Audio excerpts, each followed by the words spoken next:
Castigan amat. Beni çok. Zaten ne göre? Ay, te castigan. Después te va a castigar.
Álvaro, hola, buenas tardes, ¿cómo andamos?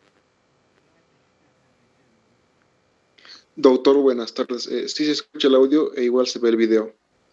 Bueno, gracias.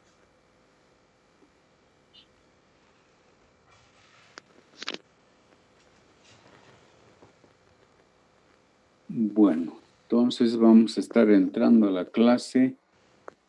A ver.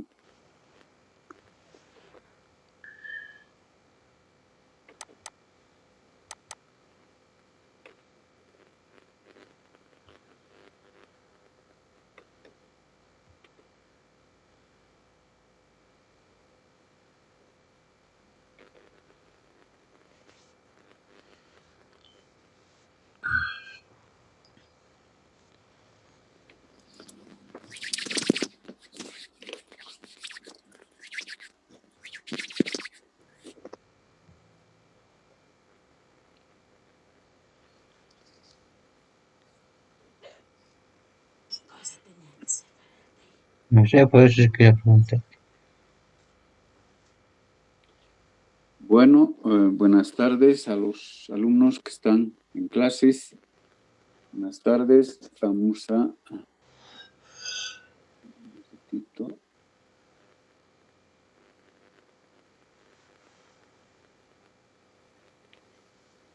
Bueno, entonces vamos a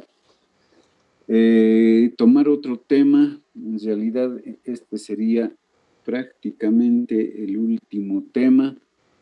Hay un tema más que no creo que lo podamos ver,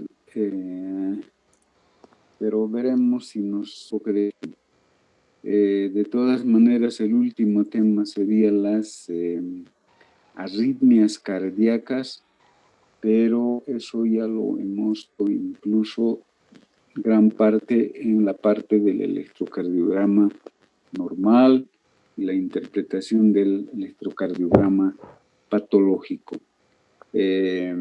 Vamos a complementar cuando volvamos a ver esa parte de la práctica, ese módulo, digamos, lo llamaremos así, un módulo del electrocardiograma.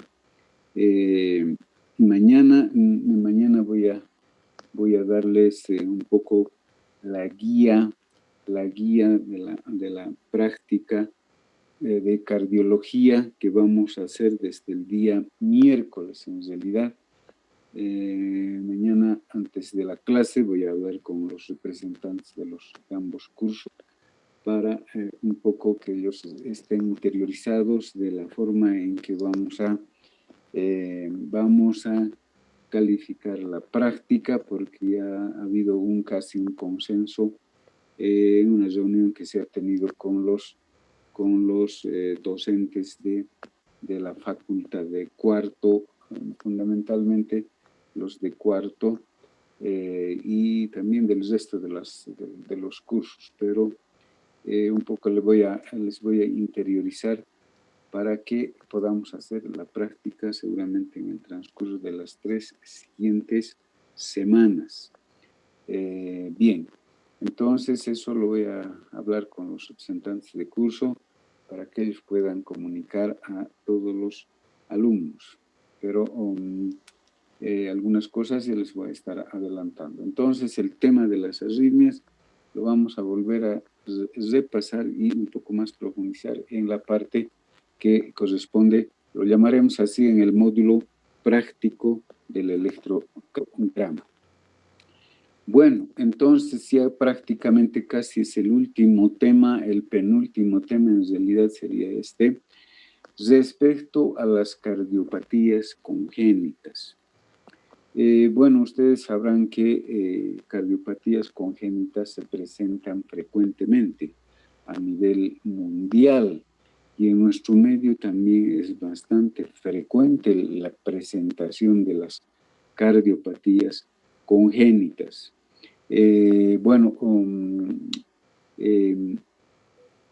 Dentro del campo de la cardiología hay pues especialidades, no solamente es cardiología, sino uno es la cardiología clínica, otro es la cardiología o el cardiólogo que realiza estudios complementarios de imagenología, ecografía, ese tipo de estudios. Otro es el cardiólogo pediatra y otro es el cardiólogo cardiovascular. Como verán, en la cardiología hay varias subespecialidades.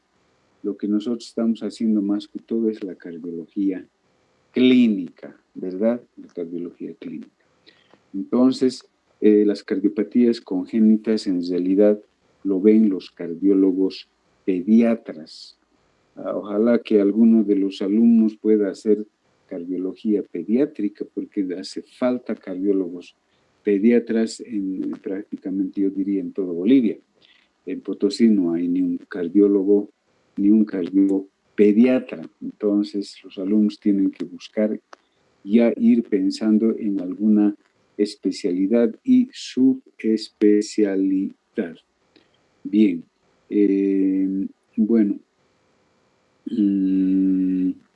¿qué les quería decir? Entonces, vamos a entrar ya al tema que es respecto a las cardiopatías congénitas, como les decía, es de presentación frecuente.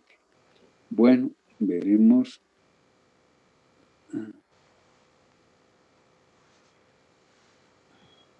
Aún siguen ingresando a clase, pero bien. Las cardiopatías congénitas. ¿Qué son como concepto las cardiopatías congénitas? Son pues las malformaciones cardíacas o de sus grandes vasos presentes al nacimiento y que se originan en las primeras semanas de la gestación por factores que actúan alterando la estructura o deteniendo el desarrollo embriológico del sistema cardiovascular. Entonces, como verán, generalmente se presenta en las primeras semanas de gestación, fundamentalmente en los 3 meses, en las 12 semanas, porque ese es el tiempo donde se va a formar el embrión. Ustedes saben que hasta los 3 meses exactamente se completa la formación del embrión, ¿verdad? Entonces, durante esas primeras semanas es donde se producen las alteraciones embriogénicas que van a producir las alteraciones del sistema cardiovascular. Por eso es que los ginecólogos, los obstetras, recomiendan incluso no consumir ningún medicamento, por mucho que sea una aspirina, durante los 3 primeros meses de gestación. Bien.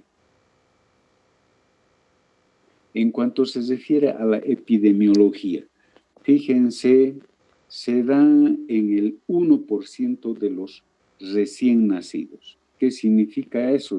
De que de cada 100 nacidos vivos, uno nace con cardiopatía congénita. El 90%, la causa en realidad es multifactorial, 90%. Actúan muchos factores para que se busquen estas malformaciones congénitas. Y evidentemente hay causas desconocidas. No se conoce en realidad en muchas cardiopatías la causa. El 5% viene a resultar de las causas ambientales, es decir, actualmente tenemos una contaminación ambiental bastante fuerte, saben ustedes, el smog en nuestro medio puede ser la contaminación por la explotación de minerales, somos considerados un departamento, una ciudad prácticamente minera, que tenemos esos problemas de contaminación, y en todas las ciudades fundamentalmente hay contaminación, gases tóxicos incluso, y otro tipo de elementos que pueden ocasionar el problema de las malformaciones congénitas. Dentro de los problemas infecciosos, por ejemplo, tenemos la rubiola, es uno de los agentes que va a ocasionar malformaciones congénitas. Y los virus, aunque no lo crean ustedes, hasta un virus del resfrío común, de la gripe, puede ocasionar malformaciones congénitas. Y los fármacos, cualquier fármaco durante esos 3 meses que si lo utilizan indiscriminadamente podría producir malformaciones congénitas, como ya les decía, hasta incluso el uso de una aspirina. Y antes era muy conocido eso de la talidomida que utilizaban, es un fármaco que ocasionó y vieron que ocasionaba malformaciones congénitas.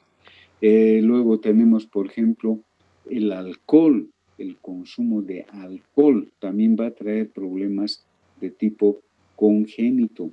El cigarrillo, lo mismo, es otro elemento que va a ocasionar también alteraciones congénitas. Como verán, es multifactorial, hay muchas causas que van a ocasionar el problema de la malformación congénita.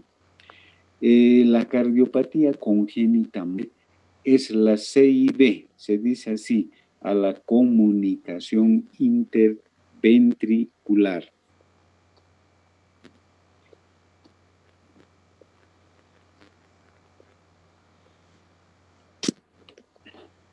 Comunicación interventricular. Dentro de ese 1% que se presenta de malformaciones congénitas, dentro de ese 1% que habíamos mencionado, como ven aquí, tenemos una pequeña tabla donde vamos a ver que la comunicación interventricular pues está en el 35 al 30% de expresión dentro de ese 1% que hemos hablado.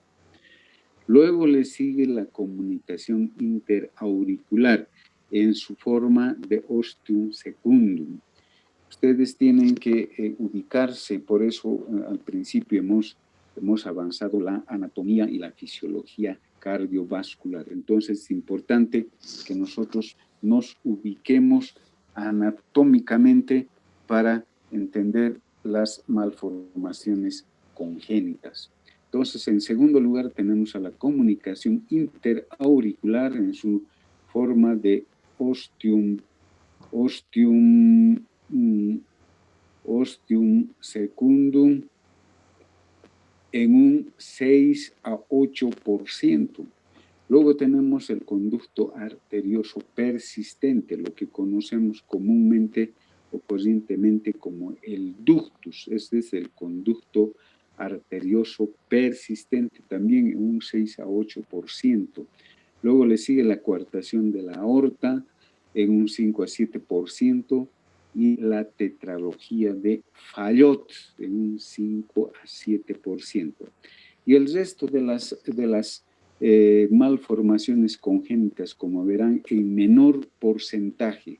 Por ejemplo, la transposición de grandes vasos en un 3 a 5%, iremos así, digamos, el retorno venoso pulmonar total anómalo 1 a 2%, luego tenemos el ventrículo único 1 a 2%, y así, como verán en esta tabla tenemos malformaciones congénitas y su frecuencia y su porcentaje de presentación dentro de ese 1% que hemos indicado de los nacimientos vivos.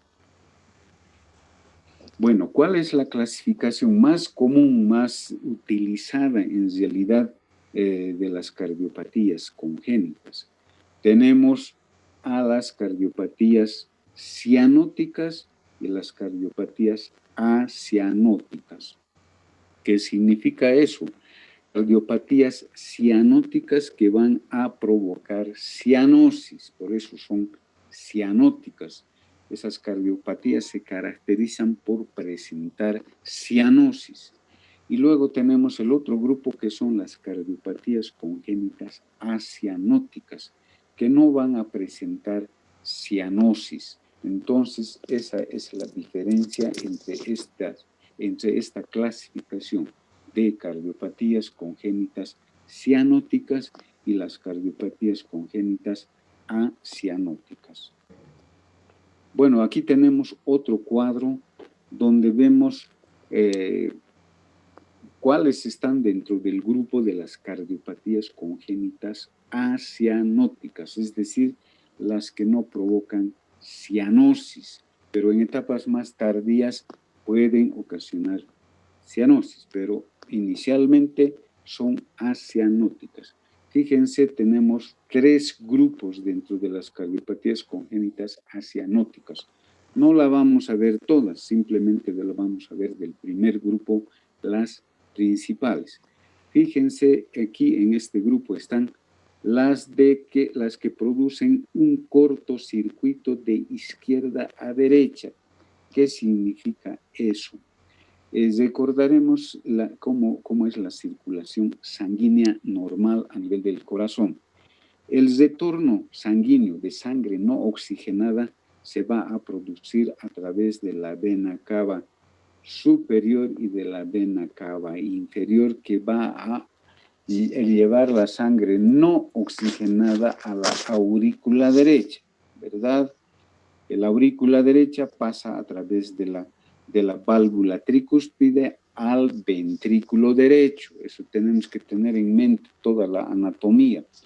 Luego, del ventrículo derecho pasan por la válvula pulmonar hacia la arteria principal pulmonar, y por sus ramas derecha e izquierda van a ir hacia los pulmones a oxigenarse, ¿verdad?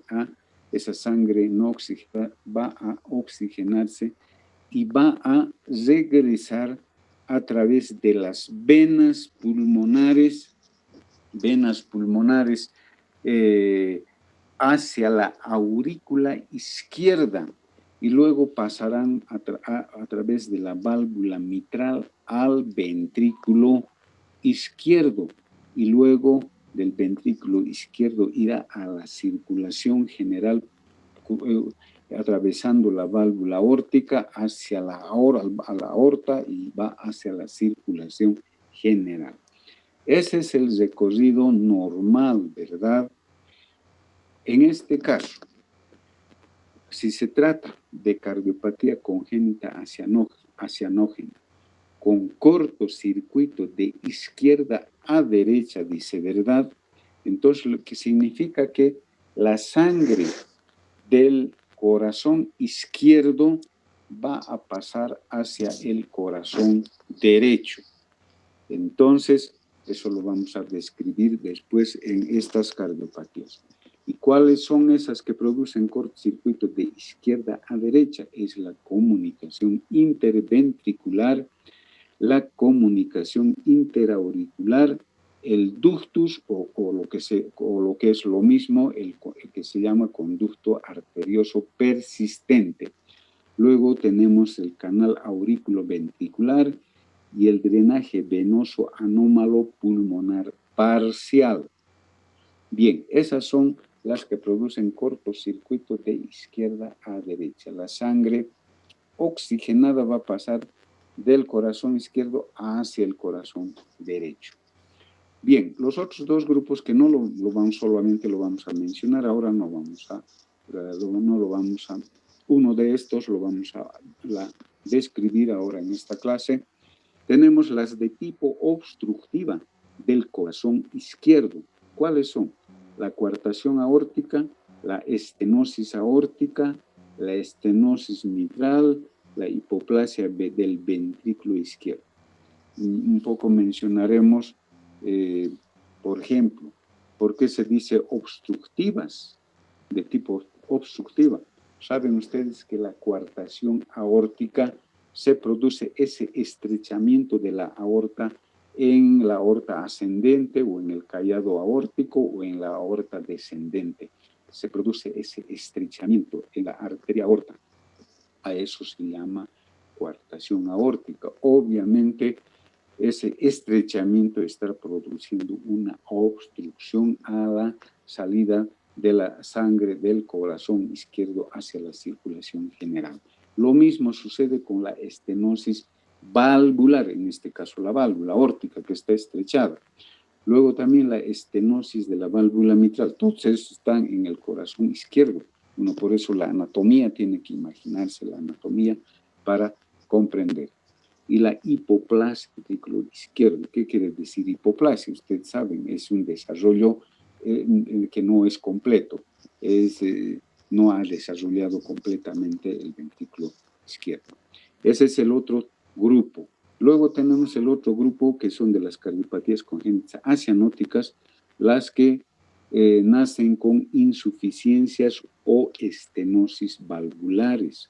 Por ejemplo, la insuficiencia de la válvula mitral, la insuficiencia de la válvula aórtica, la estenosis pulmonar, la estenosis de las ramas de la arteria pulmonar. Están dentro de ese grupo. Pero el principal grupo, como les decía, es el que vamos a ver justamente, es el grupo del primer grupo con cortocircuito de izquierda a derecha.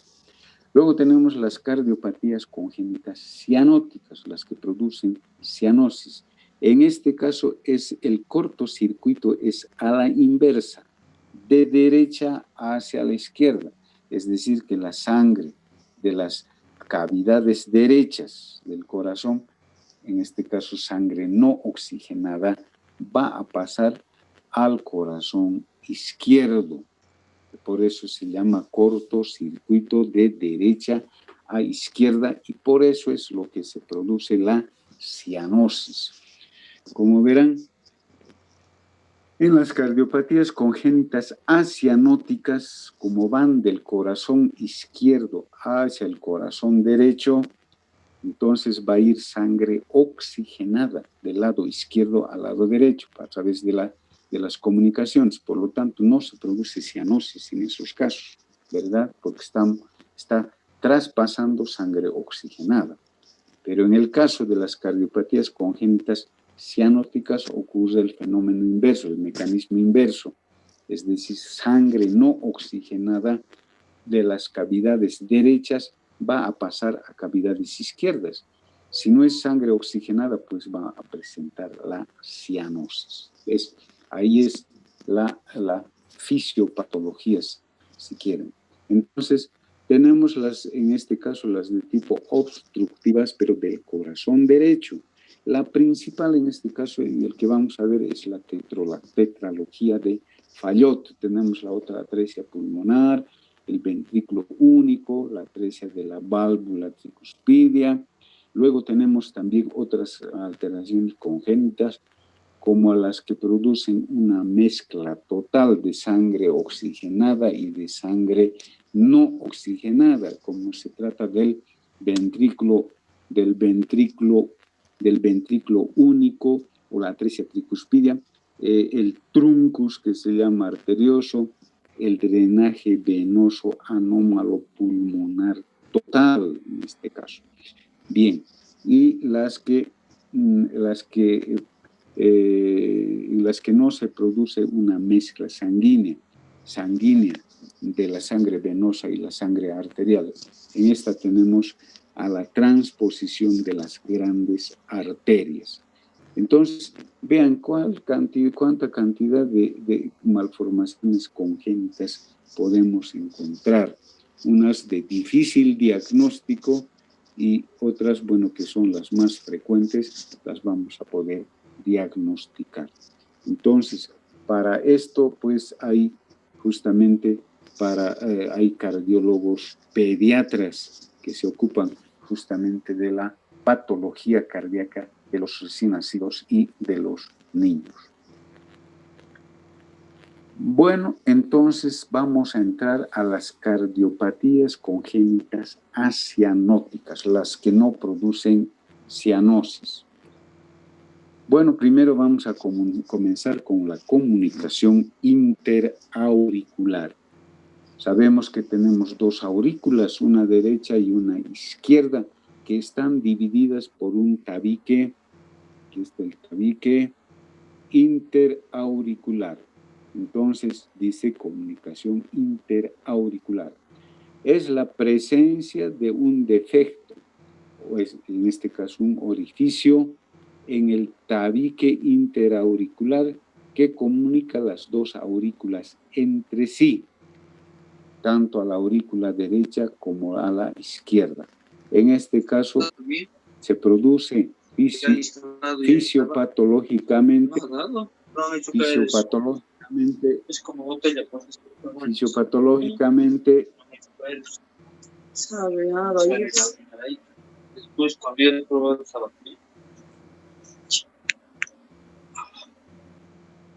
bueno, se produce fisiopatológicamente el cortocircuito de izquierda hacia la derecha.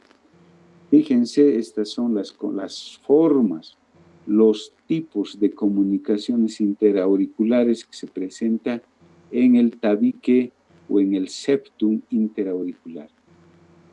El que es más frecuente, habíamos mencionado, es del ostium secundum, que se presenta en el 50 al del 50 al 70%. Este es el defecto principal. Fíjense, ahí está en la parte central, ese es el defecto de tipo ostium secundum. Tenemos el otro defecto, fíjense, el de tipo ostium primum, este orificio que está en la parte anterior del tabique interventricular. Y tenemos el otro, el de tipo seno venoso, que está en la parte superior, generalmente cerca a la desembocadura de la vena cava. Esta es la vena cava superior. Entonces son los tres tipos principales de comunicación interauricular que tenemos. Bien, aquí vamos a ver en la parte derecha tenemos aquí el tabique interauricular. Fíjense el cursor, el tabique interauricular está íntegro. Fíjense en la figura del lado derecho. Y en este caso, fíjense, ahí está la comunicación, el defecto septal del septum. Ahí está la comunicación interauricular. Esta es la aurícula derecha y a este otro lado está la aurícula izquierda. Aurícula derecha y aquí a este otro lado la aurícula izquierda y la comunicación interauricular. Puede ser el de tipo ostium secundum, de ostium primum o el de tipo seno venoso. Entonces son los tres tipos. Fíjense, ese es el orificio que persiste después del nacimiento. ¿Cuál es la fisiopatología? Ya les decía, existe un cortocircuito de izquierda a derecha. De izquierda, veremos esta. Es decir, de la aurícula izquierda, la sangre va a pasar a la aurícula derecha a través del orificio interauricular, de izquierda a derecha. Ese es el cortocircuito. Entonces, el cortocircuito va de izquierda a derecha. Por lo tanto, va a haber un hiperflujo pulmonar, porque normalmente la sangre de la aurícula izquierda debe pasar en su totalidad al ventrículo izquierdo. Pero en este caso, una parte se va a desviar hacia la aurícula derecha y va a retornar otra vez a la circulación pulmonar con sangre oxigenada. Por lo tanto, esa cantidad que va a pasar, esa cantidad de sangre que va a derivar al lado derecho, va a producir, por lo tanto, un hiperflujo pulmonar. Entonces, la sangre oxigenada que proviene de la aurícula izquierda circula inútilmente por el pulmón sin pasar por la circulación sistémica, es decir, que se ha desviado de lo que tenía que pasar de la aurícula izquierda al ventrículo izquierdo, una parte se ha ido al lado derecho. Por eso es el cortocircuito de izquierda a derecha, provocando una sobrecarga de trabajo y de volumen, un hiperflujo sanguíneo a nivel de los pulmones. Y también esa sobrecarga se va a producir a nivel de ambas aurículas, tanto de la aurícula izquierda como del ventrículo derecho y de las arterias pulmonares. Fíjense, entonces va a tener una sobrecarga de volumen fundamentalmente, porque va a haber un pasaje del lado izquierdo al lado derecho de un volumen que debería irse normalmente hacia el ventrículo izquierdo. Bueno, en cuanto al cuadro clínico, a los síntomas y a los signos que va a presentar el paciente con una comunicación interauricular. Una parte de estos pacientes son asintomáticos. Dependerá mucho del tamaño del orificio de la comunicación interauricular. Obviamente, si son muy pequeños, van a estar asintomáticos. Y si el orificio es la persistencia del conducto, la comunicación interauricular es bastante grande, pues van a ser sintomáticos. ¿Qué presentan estos pacientes, estos niños, estos recién nacidos? Infecciones frecuentes del aparato respiratorio. Por eso es que muchas mamás vienen y dicen, mi hijito se resfría, cada vez está resfriado. Entonces son infecciones frecuentes del aparato respiratorio. Lógicamente van a presentar fatiga, disnea, cuando el cortocircuito es importante, es decir, cuando el orificio es bastante grande. Cuando es pequeño van a estar asintomáticos. Estos pacientes generalmente presentan arritmias supraventriculares porque el defecto está a nivel del tabique interauricular. También se ha visto en estos niños que existe un retraso del crecimiento. Muchas mamás vienen y dicen, mi hijito no crece, algo está pasando, no crece y se resfría muy frecuentemente. Entonces son síntomas y signos que hay que tomarlos en cuenta. Bueno, al examen físico, la auscultación es pues muy importante. Podremos auscultar signos de una sobrecarga del ventrículo derecho, es decir, ruidos bastante reforzados. Y a la inspección, por ejemplo, del tórax, vamos a ver un impulso del ventrículo derecho que va a estar aumentado. Muchas veces, así a simple vista, se puede ver que la parte anterior del tórax puede un poco levantar por ese impulso del ventrículo derecho, porque hay desarrollo del ventrículo derecho, crecimiento del ventrículo derecho. Vamos a encontrar un soplo, obviamente, que va a producir esa comunicación interauricular. Un soplo sistólico eyectivo suave en el borde externo izquierdo, en el borde external izquierdo. Esto es lo característico. Un segundo ruido cardíaco fijo, dice así. Fijo, ¿por qué? Porque no se altera ni con la respiración, ni con la contención de la respiración. Si hace el niño un periodo de apnea, por ejemplo, no va a cambiar el segundo ruido cardíaco. Entonces, es fijo, por eso se dice fijo, que no cambia con la respiración. Es un segundo ruido desdoblado. Entonces, encontramos, repito, característica a la auscultación, soplo sistólico en el borde externo del esternón, en el borde externo del esternón izquierdo, con ese segundo ruido cardíaco fijo y ampliamente desdoblado, un desdoblamiento del segundo ruido. Otro soplo protomesodiastólico en el borde external izquierdo, pero un poco más abajo, por el hiperflujo que se produce en la válvula cúspide. Entonces, son características que la vamos a ver a la auscultación. Y el electrocardiograma nos va a mostrar algo característico, que es el bloqueo de rama derecha. Eso es lo característico de la comunicación interauricular. Y la radiología, fíjense, tenemos una cardiomegalia a expensas del ventrículo derecho.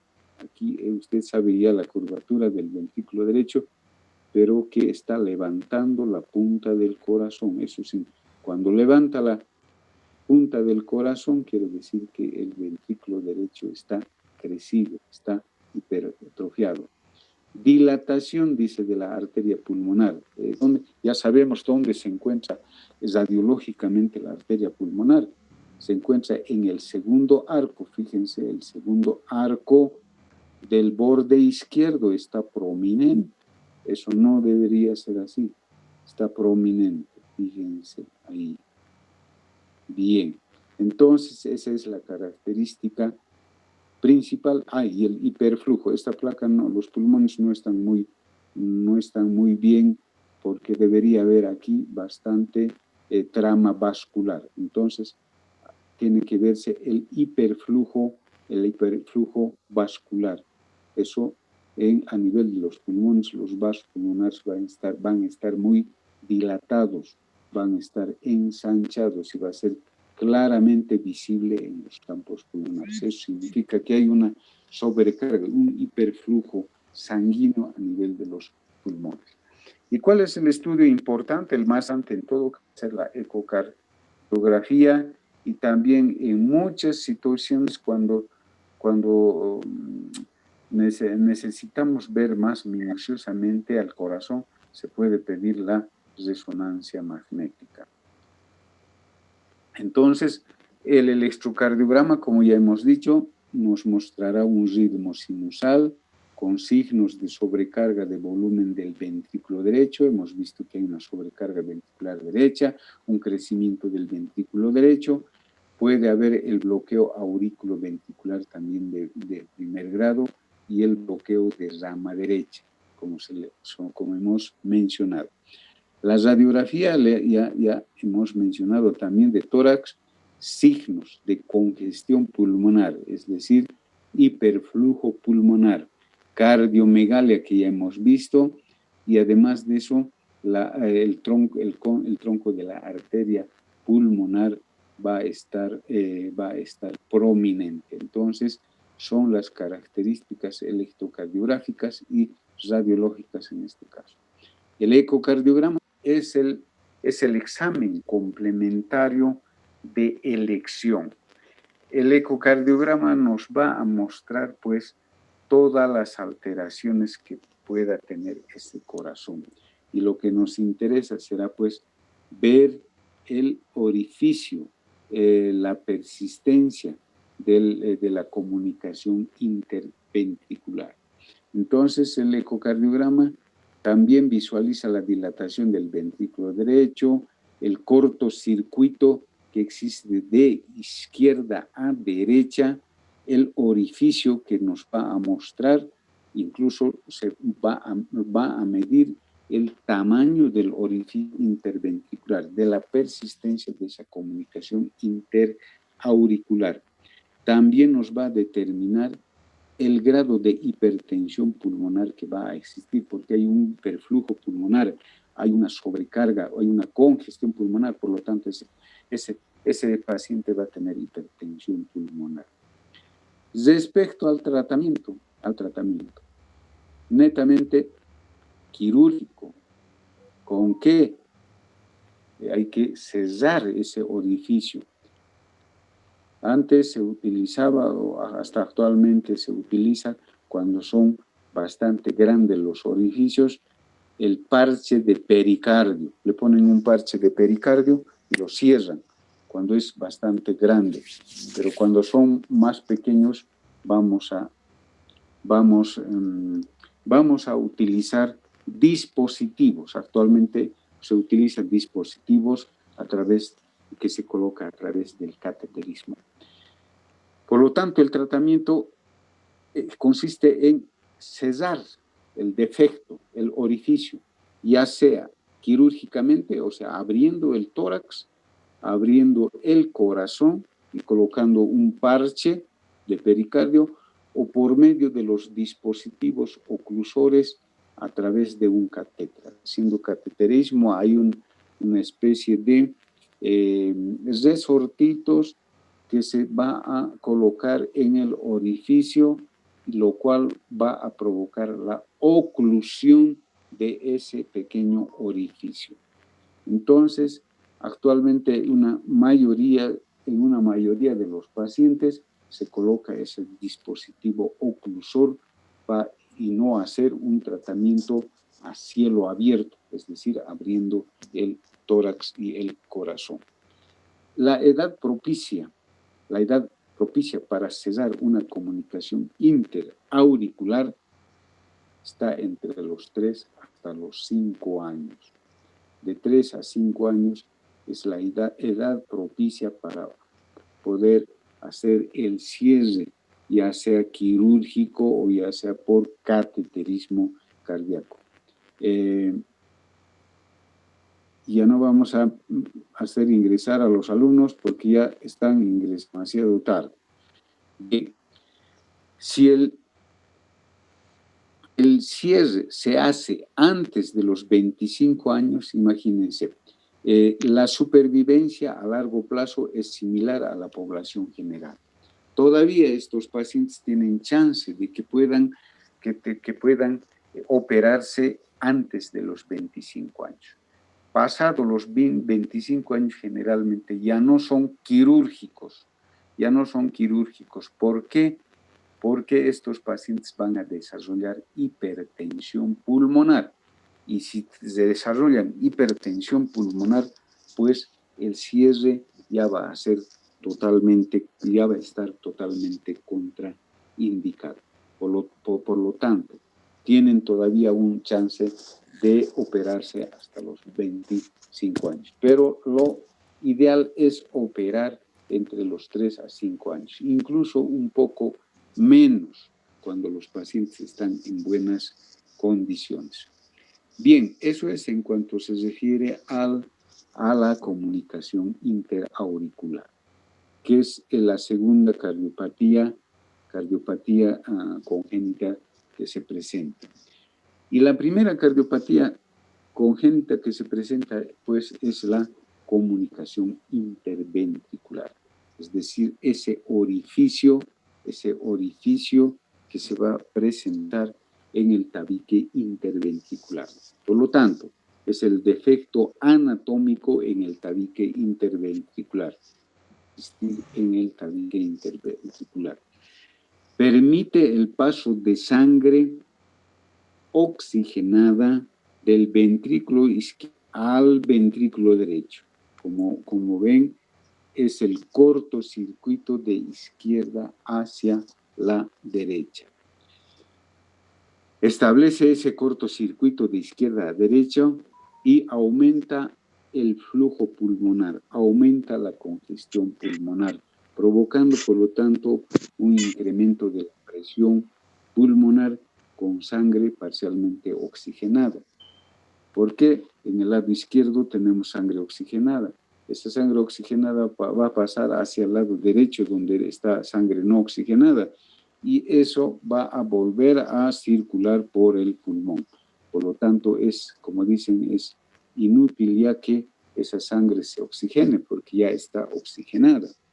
Entonces, el cortocircuito lo que va a provocar es esa comunicación interventricular, lo que va a ocasionar va a ser más bien un hiperflujo y una congestión pulmonar.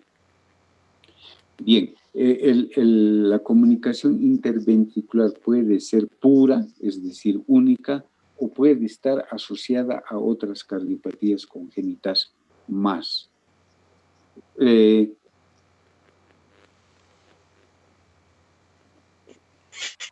Los tipos de comunicación interventricular principalmente son dos, la de tipo perimembranoso y la de tipo muscular.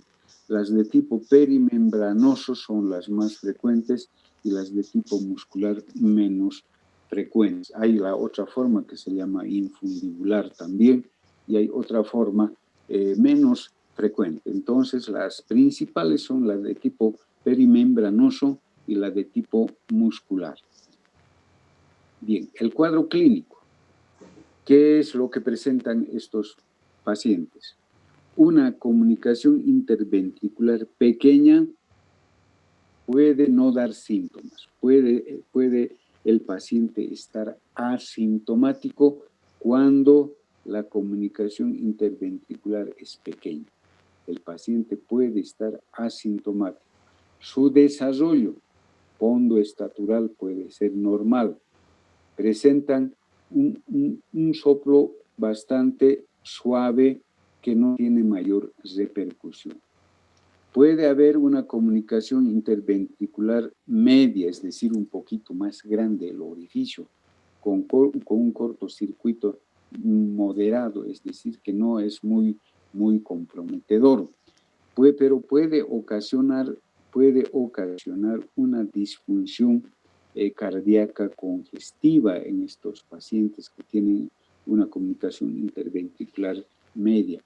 Pueden ocasionar el hipodesarrollo pondoestatural, es decir, son pequeños, no desarrollan normalmente, van a presentar fatiga, van a presentar disnea y sudoración. Estas dos cosas, por ejemplo, se presenta cuando el niño empieza, por ejemplo, a lactar. La mamá dice, mi niño empieza a fatigarse y además de eso empieza a transpirar, dice la mamá. No sé por qué mi niño se empieza a fatigar mucho cuando empieza a tomar leche. Entonces es uno de los síntomas característicos, uno de los signos también principales de la comunicación interventricular.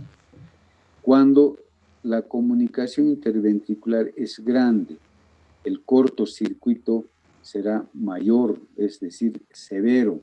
Entonces, va a ocasionar insuficiencia cardíaca congestiva, con taquicardia, con taquipnea y la fatiga y la sudoración con la toma de alimentos. Va a existir el retraso pondoestatural, va a haber un deficiente desarrollo de ese niño. En niños mayores de 1 año,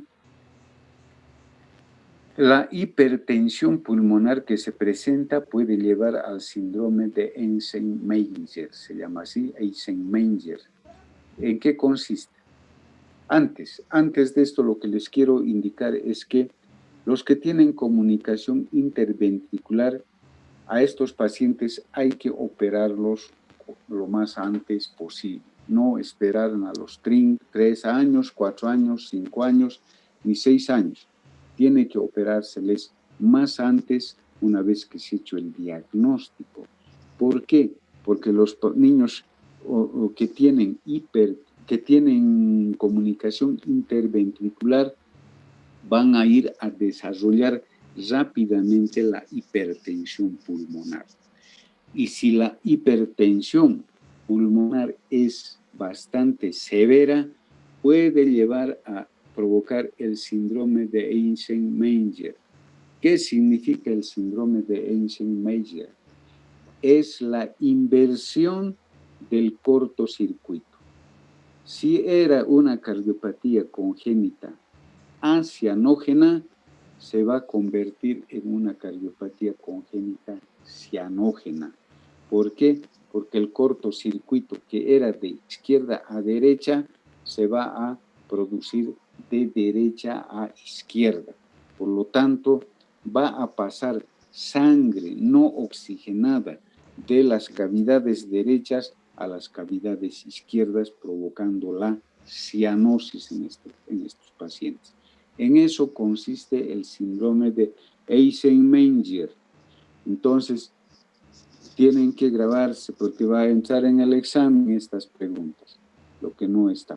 Entonces, es la inversión del cortocircuito. En vez de que sea de izquierda a derecha, se va a convertir de derecha a izquierda, provocando la cianosis. Eso cuando existe una comunicación interventricular grande. Además de eso, cuando ya ha pasado bastante tiempo y el niño está con una hipertensión pulmonar bastante severa. La hipertensión pulmonar severa va a ocasionar justamente esa inversión del cortocircuito. Entonces, ese síndrome de Eisenmenger produce cianosis progresiva y severa. Además de eso, se va a incrementar aún más la disnea y la fatiga. Al examen físico, ¿qué vamos a tener? Un soplo holosistólico bastante intenso. Es variable, obviamente, pero la característica principal es intenso y se caracteriza por ser duro y bastante audible sobre el borde izquierdo inferior del esternón. Entonces, esa es la característica de la auscultación. Un soplo holosistólico en el borde izquierdo inferior del esternón. Además, al examen físico, a la inspección, quiero decir, podemos observar un latido hiperdinámico de la punta, es decir, que va a ser bastante visible el choque de la punta a la inspección de tórax. ¿Por qué? Porque hay movimientos hiperdinámicos del corazón. Van a presentar también, según el grado, hepatomegalia. Si está con insuficiencia cardíaca congestiva, obviamente ya saben ustedes que van a presentar hepatomegalia, sobre todo en esos casos severos. Además, se podrá auscultar un retumbo diastólico a la auscultación. Un soplo sistólico con su retumbo diastólico. Que se auscultara a nivel apical, es decir, a nivel de la punta del corazón, debido al flujo sanguíneo torrencial que pasa a través de la válvula mitral. Entonces, esas son las características auscultables.